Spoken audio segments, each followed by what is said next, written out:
bit, gathering up the corners to make a little stew sack. I'm not sure if this even sped the process up, but I'll probably try cheesecloth again more in the future and experiment with whether or not it does absorb the fat better. For better or for worse, I've been feeling extra motivated to find fun new ingredients. These are swordfish steaks.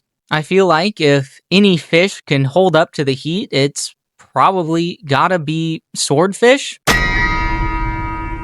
Who are you? Rip Van Winkle.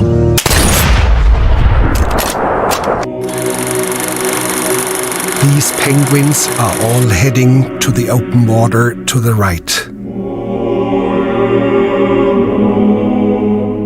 But one of them caught our eye, the one in the center. He would neither go towards the feeding grounds at the edge of the ice, nor return to the colony. Shortly afterwards, we saw him heading straight towards the mountains, some 70 kilometers away. Dr. Ainley explained that even if he caught him and brought him back to the colony, he would immediately head right back for the mountains. Something smells awfully fishy, and while the cat seems to like it, the rest of my family, not so much. Regardless, I do think it's a good sign that the swordfish steaks are still in one piece. So despite my concerns about the aroma, let's go ahead and get our bowl for today and see how everything has turned out. Nausea-inducing is probably the best way to describe this bowl. The first bite wasn't so bad, but after only 4 to 5 bites, it became completely unbearable.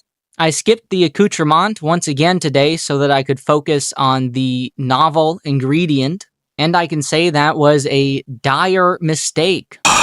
6 a.m. and already the boy ain't right.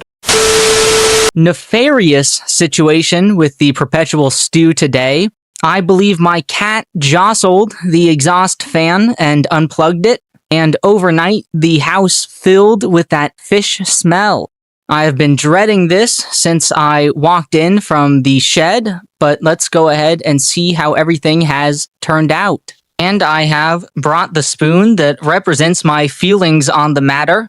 As it turns out, trying to drown out that fishy taste with enough pho broth concentrate was the culinary equivalent of spraying yourself down with deodorant in order to skip showering. It does not mask as much as you hope, and the stew tastes like pho broth concentrate and the most vile tasting fish you can imagine.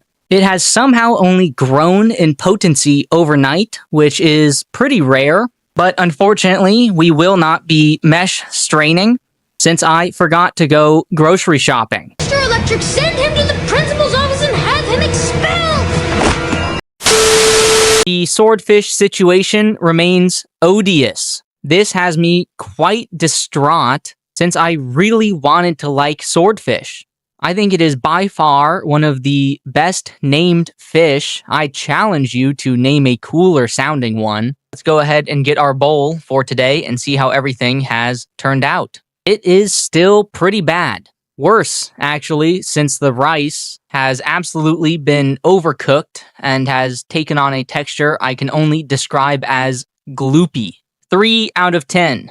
I apologize for my shortness today, but we are experiencing one of the windiest days in recent memory, and yet I am forced to listen to my neighbor go on a 30-minute leaf blower parade. Regardless, this mesh straining could not come any quicker, and as hopefully a nice reset, I have the classic beef chuck stew meat and some shiitake mushrooms that I browned in my cast iron pan. Basic, but good, and that is what I am in the mood for after that debacle. To finish off and hopefully mask remaining fish flavors, I have some Sichuan peppercorns. But that is all for today. Thank you all for watching. Goodbye.